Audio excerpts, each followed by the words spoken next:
Welcome back to the Britannia Coin Company. We're a coin dealer based in Royal Wootton Bassett in the UK.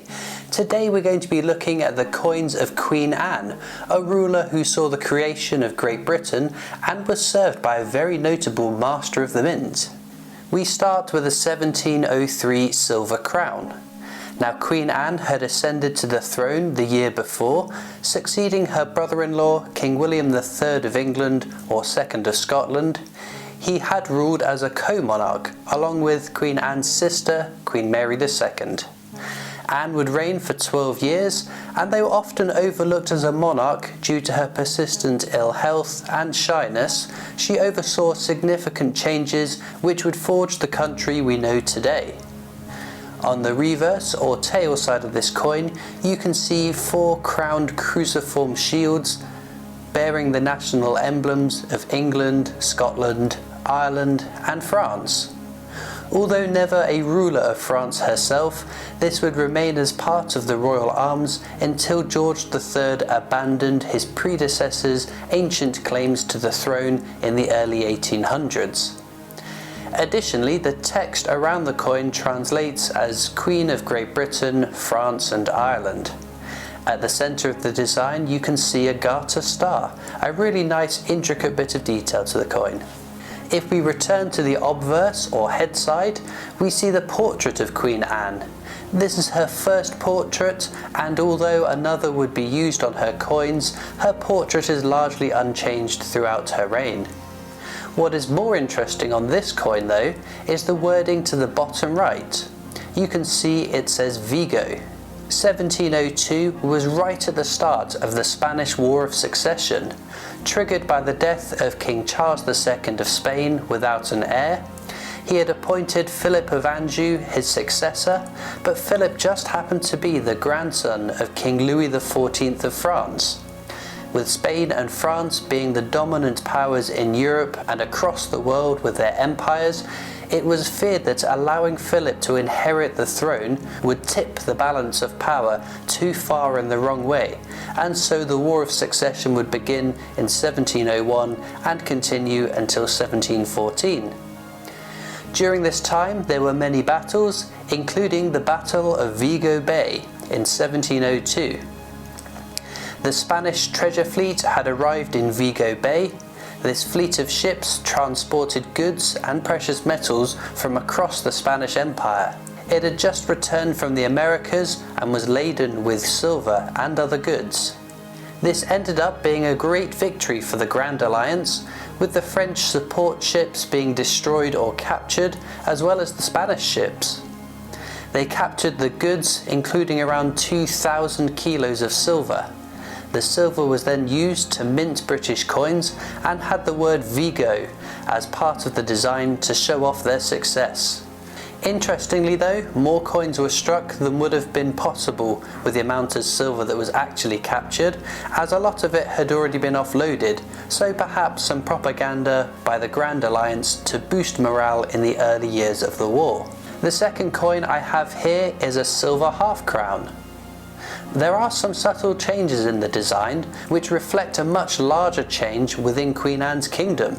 If we look at the crowned cruciform shields, you can still see the Harp of Ireland and the fleur-de-lis of France to the left and to the right. But the 3 lines of England and rampant line of Scotland, instead of having separate billing now, share the top and bottom shields. So why is that then? The kingdoms of Scotland and England had shared a monarchy since James I of England or VI of Scotland in 1603, but maintained separate legislatures. In 1707 the Act of Union came into force, having been agreed by both Scottish and English parliaments, uniting the countries together as Great Britain. In 2007 this £2 coin was released to celebrate the 300th anniversary of the Act of Union. It was designed by Yvonne Holton and features a quartered design with portcullises and a thistle and a rose emblem, overlaid in a jigsaw motif symbolising this union. It took over 100 years after King James's initial plan to unite the two kingdoms, but after negotiations and a civil war, It would be under Queen Anne that these two countries would formally become one kingdom. In fact, the edge inscription of this coin reads as "United into one kingdom." In 2006, over 7.5 million were produced for circulation, and just over 8,000 of these silver proofs were minted.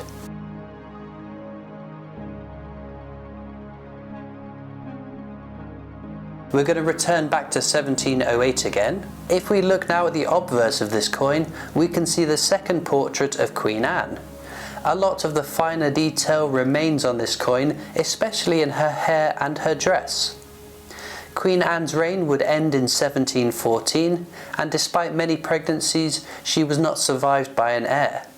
She would be the last of the Stuart dynasty, and the throne would pass to King George I, the first British monarch from the House of Hanover, which would go on to rule the kingdom for almost 200 years.